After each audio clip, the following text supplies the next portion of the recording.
समायोजन के प्रकार में दूसरा नंबर पढ़ेंगे अशोध एवं संदिग्ध ऋण, बैड एंड डाउटफुल डेब्ट्स। अब देखो अशोध एवं संदिग्ध ऋण होता क्या है, पहले इसके बारे में जानेंगे, फिर इसका समायोजन कैसे करना है इसके बारे में जानेंगे। जिन ग्राहकों को उधार माल बेचा जाता है उनसे कभी कभी कुछ राशि जो है प्राप्त नहीं हो पाती है या प्राप्त ना होने की संभावना होती है, तो ऐसी राशि को अप्राप्त ऋण या अशुद्ध ऋण बैड डेब्ट्स कहा जाता है। मतलब क्या होता है, बैड डेब्ट्स होता क्या है कि कभी कभी जो ग्राहक को माल उधार बेच देते हैं, बेचने के बाद उसका अमाउंट जो है वो मिल ही नहीं पाता है, अर्थात मिलेगा ही नहीं। जो आप उधार माल बेचे हो उसका पैसा बिल्कुल नहीं मिलेगा, अर्थात डूब गया, तो उसे हम क्या कहेंगे, प्राप्त या अशुद्ध ऋण कहते हैं या बैड डेब्ट्स कहते हैं। डाउटफुल डेब्ट्स या संदिग्ध ऋण वह ऋण होता है जिसके मिलने की संभावना रहती है और नहीं भी रहती है। मतलब क्या होता है कि वो पैसा मिल भी सकता है और नहीं भी मिल सकता है, तो क्या कहलाएगा, संदिग्ध ऋण कहलाएगा या डाउटफुल डेब्ट्स कहलाएगा। तो वे हैं जिनके वसूल होने की आशा है और नहीं भी है। ग्राहकों से राशियां न प्राप्त होने के अनेक कारण हो सकते हैं। अब भाई ग्राहक से माल का पैसा क्यों नहीं मिला, इसके अनेक कारण हो सकते हैं। जैसे ग्राहकों का दिवालिया हो जाना, जो ग्राहक है, कस्टमर है, दिवालिया हो गया, पगला गया, समझिए पगला गया या दिवालिया हो गया, तो ऐसी स्थिति में जो उस माल का पैसा वो नहीं दे पाता। भाई दिवालिया हो गया, पगला गया, तो पैसा देगा ही नहीं, तो डूब जाएगा, तो किस में जाएगा, बैड डेब्ट्स में जाएगा। देखो ग्राहकों की आर्थिक स्थिति जो है अत्यंत खराब हो जाना, मतलब जो ग्राहक है, कस्टमर है, आपसे जो उधार माल खरीदा है, उसकी आर्थिक स्थिति बिल्कुल डैमेज हो जाए, खराब हो जाए, ठीक है, वो उस लेवल पर ना हो कि आपका अमाउंट का पैसा जो है पे कर सके, तो ऐसी स्थिति में जो है वो किस में जाएगा, बैड डेब्ट्स में जाएगा। ग्राहकों का कारोबार जो है बंद हो जाना एवं उनकी संपत्ति का नष्ट भ्रष्ट हो जाना। और जिन ग्राहकों को उधार माल की बिक्री की जाती है उनकी वित्तीय स्थिति के संबंध में विचार करने के बाद यह पता चलता है कि कितनी राशि प्राप्त हो पाएगी और कितनी राशि प्राप्त होने की संभावना है। ग्राहकों की आर्थिक वित्तीय स्थिति पर एनालिसिस करने के बाद ये पता चलता है, ज्ञात होता है कि कितनी राशि हमें किस ग्राहक से मिलेगी और कितनी राशि मिलने की संभावना है। और जो राशि प्राप्त नहीं होती उसे अशुद्ध ऋण खाते में डेबिट किया जाता है, और जो अमाउंट मिलेगा ही नहीं उसे क्या करेंगे, अशुद्ध ऋण खाते में डेबिट कर देते हैं। क्योंकि यह एक हानि होती है, इसमें क्या होता है कि जैसे आपके पास वो माल लेके गया, अब लेके जाएगा तो जितने का आप माल दिया उतना रुपया आपको नहीं मिलेगा, तो क्या होगा, आपके लिए हानि होगी और व्यक्ति विशेष खाते को क्या करते हैं, क्रेडिट कर दिया जाता है, ठीक है, क्योंकि उससे अब रकम तो प्राप्त होनी ही नहीं है। जो व्यक्ति होता है उसे क्रेडिट कर देते हैं और जो अमाउंट नहीं मिलेगा उसे डेबिट कर देंगे, क्योंकि अब तो रकम प्राप्त होगा ही नहीं, क्योंकि अब रकम जो है प्राप्त तो होगा नहीं, जो पैसा मिलना था कस्टमर से वो तो मिलेगा नहीं, इसलिए उसके खाते को खोलने से क्या फ़ायदा है, इसलिए उसके खाते में डेबिट शेष है, अतः क्रेडिट करने से खाता बंद हो जाता है। और उसके खाते में जब डेबिट शेष रहेगा तो खाते को जब क्रेडिट कर देंगे तो जो खाता है वो बंद हो जाता है, ठीक है। अशुद्ध एवं संदिग्ध ऋणों के लिए प्रावधान, provision for bad debts and doubtful debts.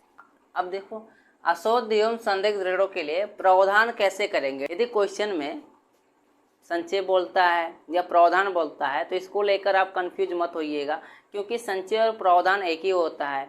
English में रिजर्व बोले या प्रोविजन बोले, सबका मतलब एक ही होता है, ठीक है। और सभी क्वेश्चन को एक ही रूल से लगाएंगे, चाहे प्रोविजन दिया हो या रिजर्व दिया हो।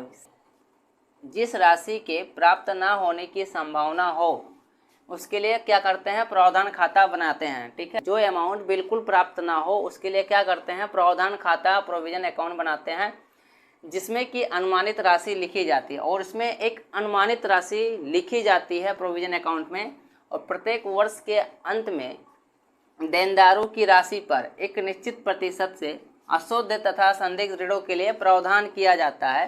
प्रत्येक वर्ष के अंत में जो देनदार होते हैं एक निश्चित प्रतिशत की दर से प्रावधान किया जाता है। किसके लिए, अशुद्ध एवं संदिग्ध ऋणों के लिए प्रावधान किया जाता है, जिससे क्या हो, उसकी भरपाई की जा सके। इसके लिए लाभ हानि खाता डेबिट करते हैं और अशुद्ध एवं संदिग्ध ऋणों के लिए प्रावधान खाता क्रेडिट किया जाता है। जनरल एंट्री जब इसका करेंगे तो इसके लिए क्या करेंगे, जो प्रॉफिट एंड लॉस अकाउंट होता है उसको डेबिट कर देंगे। अशुद्ध एवं संदिग्ध ऋणों के लिए जो प्रावधान खाता है उसको क्या करेंगे, क्रेडिट करेंगे। जब अंतिम खाते बनाए जाएंगे तब अशोध ऋण खाते की बाकी को अशोध एवं संदिग्ध ऋण प्रावधान में ट्रांसफर करके बंद कर देंगे। ठीक है, जब हम जो है अंतिम खाते बनाएंगे या फाइनल अकाउंट बनाते हैं तब जो है अशोध ऋण खाते की जो बाकी होगी उसे अशोध एवं संदिग्ध ऋण प्रावधान खाते में क्या करेंगे, ट्रांसफर करेंगे, हस्तांतरित कर देंगे, फिर उस अकाउंट को बंद कर देंगे।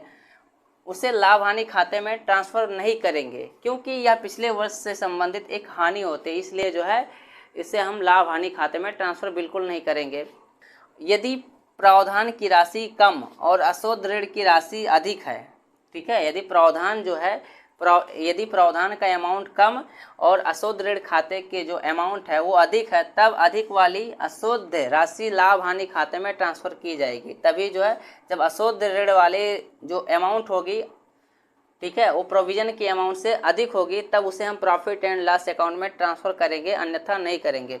अब इसके लिए क्या क्या जनरल प्रविष्टियाँ की जाएंगी, इसके लिए जो है 4 जनरल प्रविष्टियाँ होती हैं। पहला प्रविष्टि में bad debts account debit to debtors account being bad debts written of.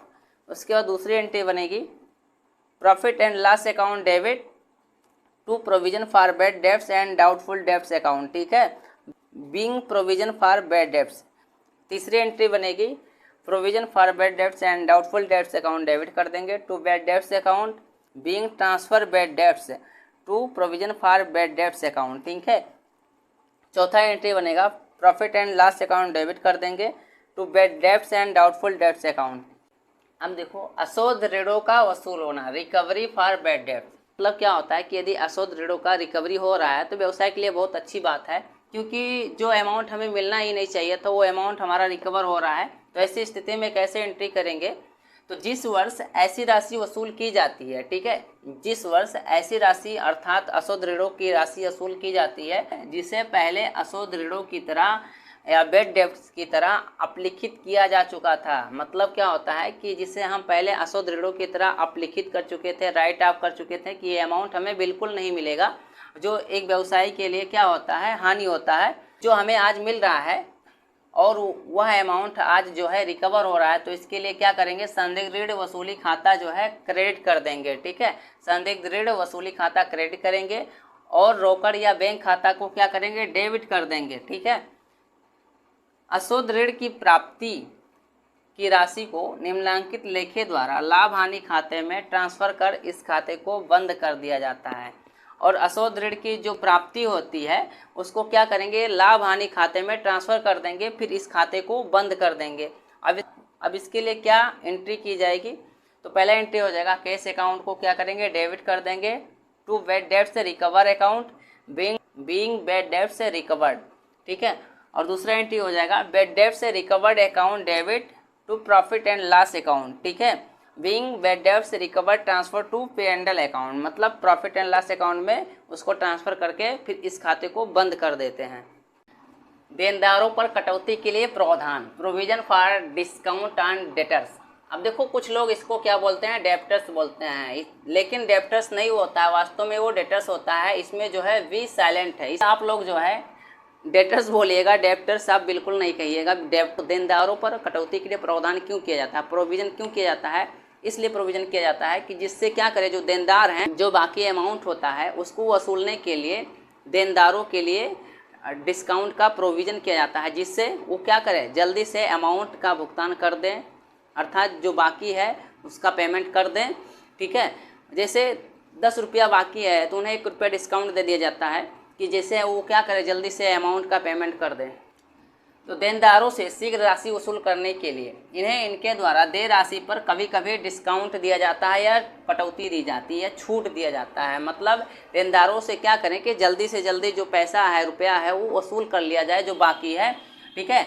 उसको वसूलने के लिए उन्हें क्या करते हैं, डिस्काउंट दिया जाता है या छूट दिया जाता है। ऐसी दशा में कटौती खाता, डिस्काउंट खाता जो है डेबिट करते हैं और देनदारों का जो खाता होता है उसे क्रेडिट करते हैं, ठीक है। जो देनदार होते हैं उनके खाते को क्या करेंगे, क्रेडिट करेंगे। वर्ष के अंत में कटौती खाते की बाकी को, ठीक है, वर्ष के अंत में जो कटौती खाते की बाकी होती है देनदारों को दी गई कटौतियों की राशि का योग करके लाभ हानि खाते में उसका ट्रांसफ़र कर देते हैं, ठीक है। जो कटौती उन्हें दी जाती है वर्ष के अंत में, जो कटौती दी जाती है, देखो वर्ष के अंत में कटौती खाते की जो बाकी होती है, देनदारों को जितना अमाउंट की कटौती दी गई है, ठीक है, उसको लाभ हानि खाते में क्या करेंगे, ट्रांसफ़र कर देंगे। ठीक है, कटौती की गणना कुल देनदारों की राशि में से अशोध एवं संदिग्ध ऋण तथा इसके प्रावधान को घटाने के बाद आई हुई शेष राशि पर कटौती करनी चाहिए। मतलब क्या होता है कि कटौती की गणना जितने भी देनदार होते हैं उनके टोटल अमाउंट में से अशोध एवं संदिग्ध ऋण तथा इसके लिए कितना प्रोविज़न किया गया है उसको घटाने के बाद जो अमाउंट बचता है उस पर क्या करना चाहिए, डिस्काउंट करना चाहिए, कटौती करना चाहिए। देनदारों पर कटौती की राशि को क्या लाभ हानि खाते के डेबिट में, ठीक है, देनदारों पर जो कटौती की राशि होती है उसे प्रॉफिट एंड लॉस अकाउंट के डेबिट में और चिट्ठे में देनदारों की राशि में से घटाकर दिखाया जाता है। और बैलेंस शीट जब बनाते हैं, ठीक है, तो देनदारों की जो अमाउंट होते हैं उसमें से इसको घटाकर दिखाते हैं। देनदार पर कटौती के लिए प्रावधान करने की भी आवश्यकता पड़ती है। भाई देनदार पर कटौती करने के लिए क्या करेंगे, प्रोविज़न करेंगे। और ऐसा उस समय आवश्यक होता है जब इस वर्ष के देनदार जो है अपनी देय राशि का भुगतान अगले वर्ष करते हैं। प्रोविज़न क्यों किया जाता है, जब जो है इस वर्ष के जो देनदार होते हैं वो अपनी देय राशि का भुगतान क्या करेंगे, अगले वर्ष करते हैं, तो उन्हें छूट दी जाती है, डिस्काउंट दी जाती है। और ऐसी दशा में छूट की हानि का अनुमान लगाया जाता है। और ऐसी स्थिति में क्या होता है, कितना छूट की हानि हुई, मतलब जो छूट देते हैं उससे कितना हानि हुई उसका अनुमान लगाते हैं। और इसे अंतिम खाते बनाते समय लाभ हानि खाते से प्रावधान किया जाता है। और जब प्रॉफिट एंड लॉस अकाउंट बनाएंगे, ठीक है, तो उसमें क्या करेंगे, इसके लिए प्रावधान करते हैं। देनदार कटौती प्रावधान की क्रेडिट बाकी होती है, जो देनदार कटौती होती है वो प्रावधान की क्रेडिट बाकी होती है, अतः चिट्ठे में इसे दायित्व पक्ष में दिखाना चाहिए। और जब बैलेंस शीट बनाएंगे तो इसे हम क्या दिखाएंगे, दायित्व पक्ष में दिखाते हैं, परंतु प्रायः इसे देनदारों की राशि में से घटा दिया जाता है। लेनदारों पर कटौती के लिए प्रावधान, provision for discount on creditors. देखो लेनदारों पर कटौती के लिए प्रावधान क्यों किया जाता है, लेनदारों से मिलने वाली छूट व्यवसाय के लिए क्या होती है, लाभ होती है। मतलब क्या होता है कि जो लेनदार से छूट मिलता है वो व्यवसाय के लिए लाभ होता है, प्रॉफिट होता है। जैसे व्यवसाय को देना था 10 रुपया, अब लेनदार को कितना देना पड़ेगा, 8 रुपया, तो 2 रुपया जो डिस्काउंट हुआ वो क्या होगा, वो व्यवसाय के लिए लाभ होगा। अतः इस छूट से लेनदार खाता को क्या करेंगे, डेबिट करेंगे। ठीक है, जो लेनदार खाता होता है, क्रेडिटर्स अकाउंट होता है, उसको क्या करेंगे, डेबिट करेंगे। और छूट खाता जो है क्रेडिट किया जाता है, और डिस्काउंट अकाउंट को क्या करेंगे, क्रेडिट कर देंगे। कटौती की इस राशि को लाभ हानि खाते में ट्रांसफ़र कर दिया जाता है। और उसके बाद जो डिस्काउंट मिलता है या छूट होता है उसे प्रॉफिट एंड लॉस अकाउंट में ट्रांसफ़र कर देते हैं। और इसके लिए कटौती खाता डेबिट होता है और लाभ हानि खाता क्रेडिट किया जाता है। जब प्रॉफिट एंड लॉस अकाउंट में ट्रांसफ़र करेंगे तो डिस्काउंट अकाउंट को क्या करेंगे, डेबिट करेंगे, और प्रॉफिट एंड लॉस अकाउंट को क्रेडिट करेंगे। जैसे छूट होने पर देखो, छूट होने पर एंट्री होगी, क्रेडिटर्स अकाउंट डेबिट कर देंगे टू डिस्काउंट अकाउंट। और जब लाभ हानि खाते में ट्रांसफ़र करेंगे तब एंट्री बनेगी discount account debit to profit and loss account. ठीक है, और इस वर्ष के लेनदार पर छूट अगले वर्ष प्राप्त होना। अब क्या होता है कि जो इस वर्ष के लेनदार हैं उन पर छूट अगले वर्ष मतलब क्या होता है कि जो इस वर्ष के लेनदार हैं उन पर छूट जो है अगले वर्ष मिलता है। तब क्या होता है, देखो वर्ष समाप्त होने के दिन तक जो लेनदार जो है हो जाते हैं, मतलब वर्ष के अंतिम दिन तक लेनदार जो हो जाते हैं उनसे यदि छूट अगले वर्ष प्राप्त होगी तो इस छूट को इसी वर्ष के प्रॉफिट एंड लॉस अकाउंट में लिखना चाहिए। और इसके लेनदारों पर कटौती प्रावधान खाता डेबिट, और इसके लिए लेनदारों पर कटौती प्रावधान खाता जो होता है वो डेबिट करेंगे और लाभ हानि खाता को क्या करेंगे, क्रेडिट करेंगे। लेनदारों पर छूट के प्रावधान की राशि को चिट्ठा बनाते समय जब लेनदार पर जो प्रावधान किया गया है, ठीक है, लेनदार पर छूट के जो प्रावधान होते हैं उसकी अमाउंट को बैलेंस शीट बनाते समय लेनदारों की राशि में से घटा दिया जाता है। ठीक है, जो क्रेडिटर्स होते हैं उनके अमाउंट में से घटा देते हैं। अब देखो एंट्री क्या बनेगी, provision for discount on creditors account debit to profit and loss account. साधारण प्रावधान खाते सदैव क्रेडिट होते हैं। जो साधारण प्रावधान खाते होते हैं, सिंपल प्रोविजन अकाउंट होते हैं, उसे क्या करेंगे, हमेशा क्रेडिट करेंगे। पर उपरोक्त वर्णित स्थिति में प्रावधान खाता क्या होगा, डेबिट होगा।